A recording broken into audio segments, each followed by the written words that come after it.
নিত্যানন্দ হরে অদ্বৈত দয়াল রাধে কৃষ্ণ গোবিন্দ হরে মদন গোপাল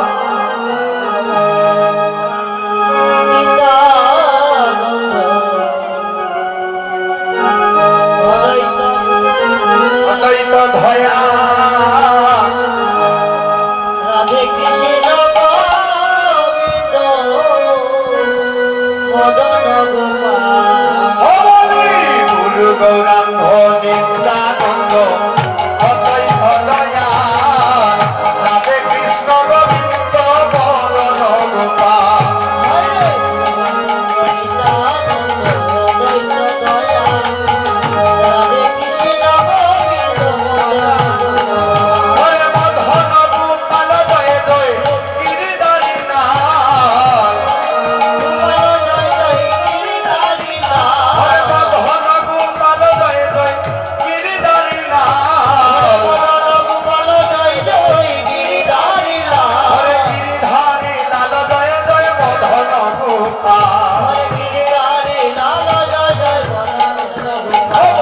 গুরু গৌরাঙ্গ নিত্যানন্দ অদ্বৈত দয়াল রাধে কৃষ্ণ গোবিন্দ মদন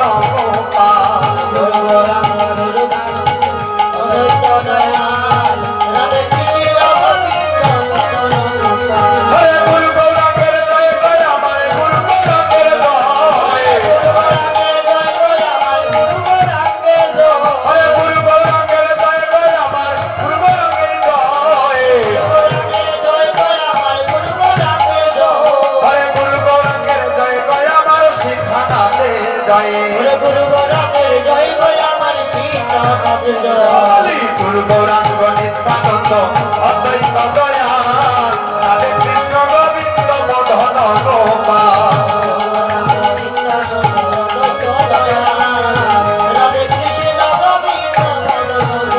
হরে মদন গোপাল জয় জয় গিরিধারী লাল হরে মদন গোপাল জয় জয় গিরিধারী লাল হরে গিরিধারী লাল জয় জয় মদন গোপাল হরি গুরু গৌরাঙ্গ নিত্যানন্দ অদ্বৈত দয়াল রাধে কৃষ্ণ গোবিন্দ মদন গোপাল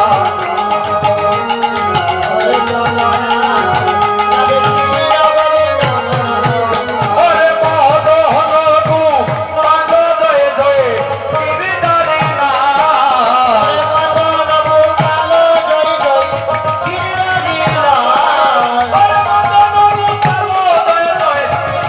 জয় জয় গিরিধারী লাল হরে গিরিধারী লাল জয় জয় মদন গোপাল হরে গিরিধারী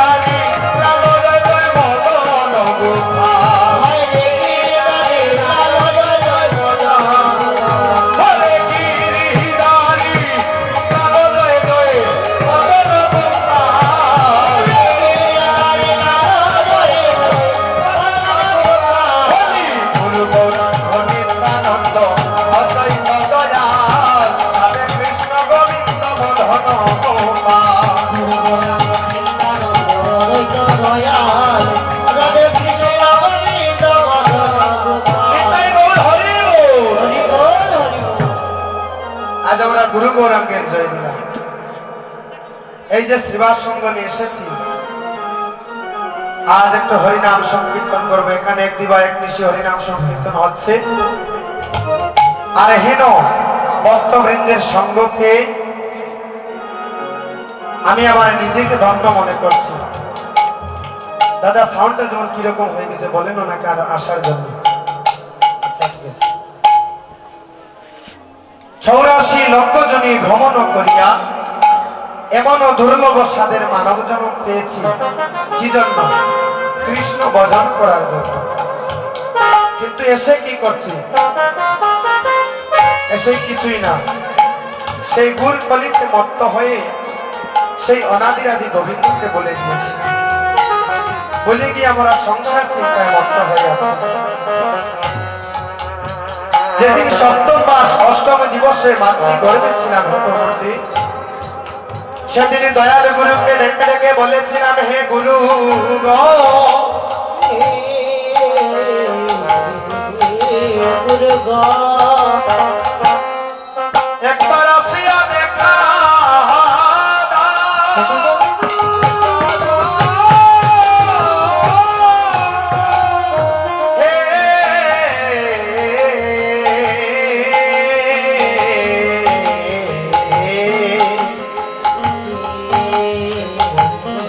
সেদিন মাতৃগর্ভে থেকে দয়াল গুরুকে ডেকেছিলাম। কেন? মাতৃগর্ভের যাতনা সহ্য করতে না পেরে সেদিন দয়াল গুরুকে ডেকেছিলাম, বলেছিলাম, দেখা দাও হে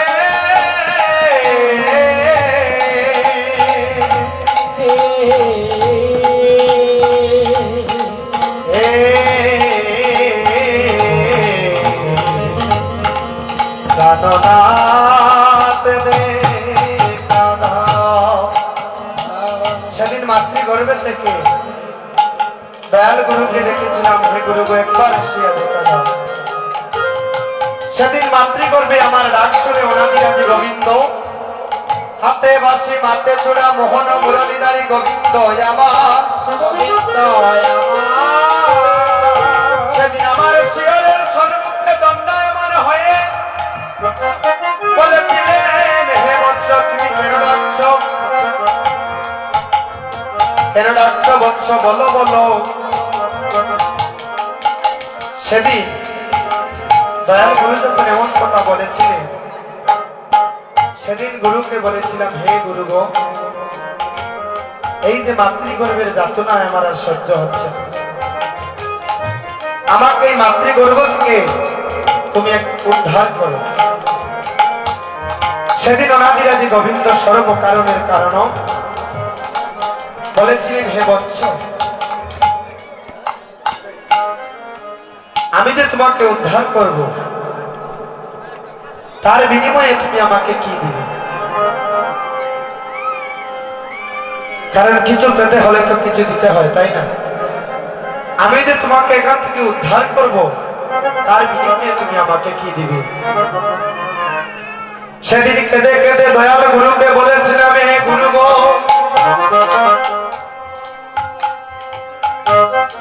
মাতৃগর্ভে আমার দেওয়ার মতো কিছু নেই, নয়নের জল বিনা মাতৃগর্ভে আমার কাছে আর কিছু নেই। সেই মাতৃগর্ভ থেকে আমাকে উদ্ধার করো, হে গুরু গো, হে গুরু আমার। গুরু সেদিন মাতৃগর্ভে অনাদিরাদি গোবিন্দকে বলেছিলাম, হে গোবিন্দ আমার, যদি আমি এই ধরাধামে যাই, সেই ধরাধামে গিয়ে তোমার নাম বিনা কোনো কিছু গাইব না। কিন্তু কি করলাম? যেদিন মাতৃগর্ভ থেকে ভূমিষ্ঠ হলাম, সেদিন সংসার চিন্তায় মত্ত হয়ে সেই অনাদিরাদি গোবিন্দকে ভুলে গিয়েছি। সেদিন অনাদিরাদি গোবিন্দকে বলেছিলাম, হে গুরু গো, আমি যদি এই ধরাধামে যাই, তোমার নাম বিনা অন্য কিছু গাইব না। সেদিন অনাদিরাদি গোবিন্দ বলেছিলেন, বৎস, তুমি যে আমার নাম গাইবে তার কত কিছু গ্যারান্টি আছে। তুমি আমার কাছে একটি দস্তখত দিয়ে যাও, তোমার যেদিন ভবলীলা সাঙ্গ হবে, আবার যেদিন আমার কাছে চলে আসবে, সেদিন তুমি দেখবে কতকার সুকর্ম করেছ আর কতকার কুকর্ম করেছ। সেদিন দয়াল গুরুর চরণে নয়নের জল দিয়া গুরুর চরণে লিখে এসেছিলাম, গুরু গো,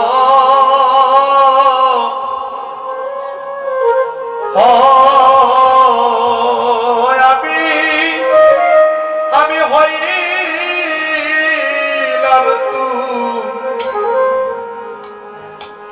আরে তোমার দাসী,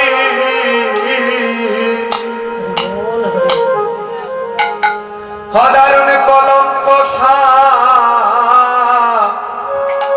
সাগরে বাসি অদারুণ প্রেম বাসি আমার গলায় বাদিয়া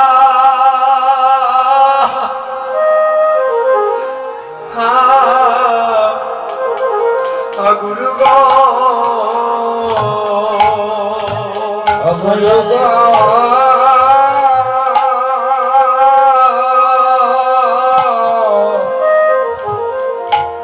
আমি হইলাম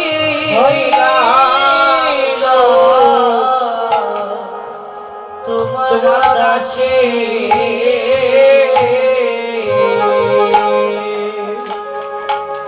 আমি কলঙ্ক সাগরে বাসি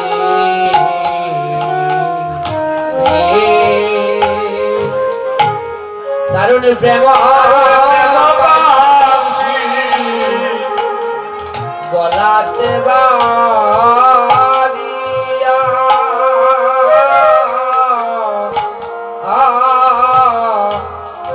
গুরু গো দয়াল গুরু গো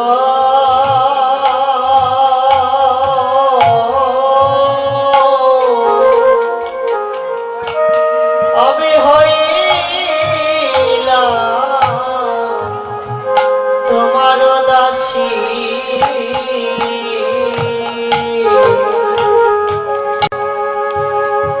কলঙ্ক সাগরে বাসি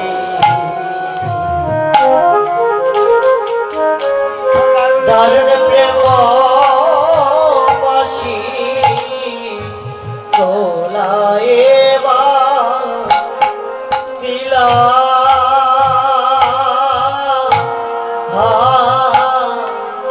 দয়ালে গুরু গো গুরু গো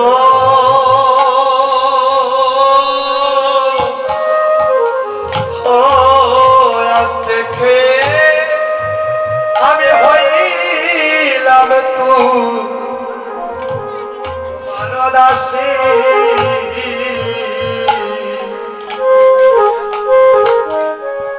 অদারুণে কলঙ্ক সাগরে বাসি অদারুণ প্রেম বাসি আমার গলায় বাদিয়া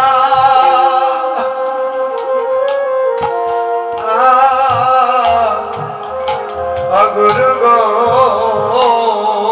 দয়াল গুরু গো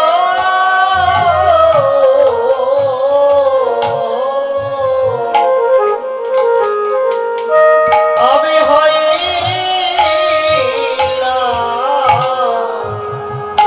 তোমার দাসী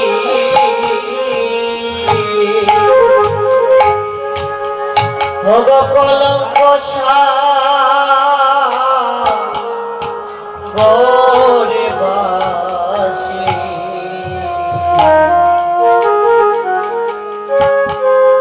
দারুণ প্রেম পাশি তোলায় দিলা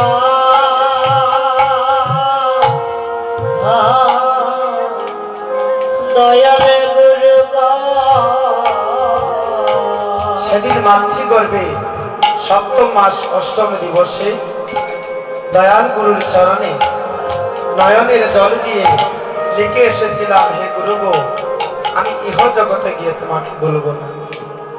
কিন্তু কি করছি, যখন মাতৃগর্ভ থেকে জন্ম নিলাম, আমার আত্মীয় স্বজন পরিবার বর্গ সবাইকে পেয়ে সেই অনাদিরাদি গোবিন্দকে ভুলে গেলাম। যে আমাকে এত সুন্দর দেহটা বানিয়ে দিল, যে আমাকে হাত দিল, পা দিল, দুটি নয়ন দিল, কর্ণ দিল, সেই অনাদিরাদি গোবিন্দকে আমরা ভুলে গিয়েছি, গিয়ে সংসার চিন্তায় মত্ত হয়েছি। এই দরাদামে কেন আসলাম? আমার মায়েরা বোনেরা সন্ধ্যা হলেই ঠাকুর ঘরে চলে যান, গিয়ে শতনাম পাঠ করেন। একটা বইয়ের মধ্যে 10টি পৃষ্ঠা আছে একটি শতনামে। সেই শতনামে লেখা আছে, কৃষ্ণ বজিবার লাগি সংসারে আসিল, আর দারুণ মিছা মায়ায় বদ্ধ হইয়া সবাই বৃক্ষের সম হইল।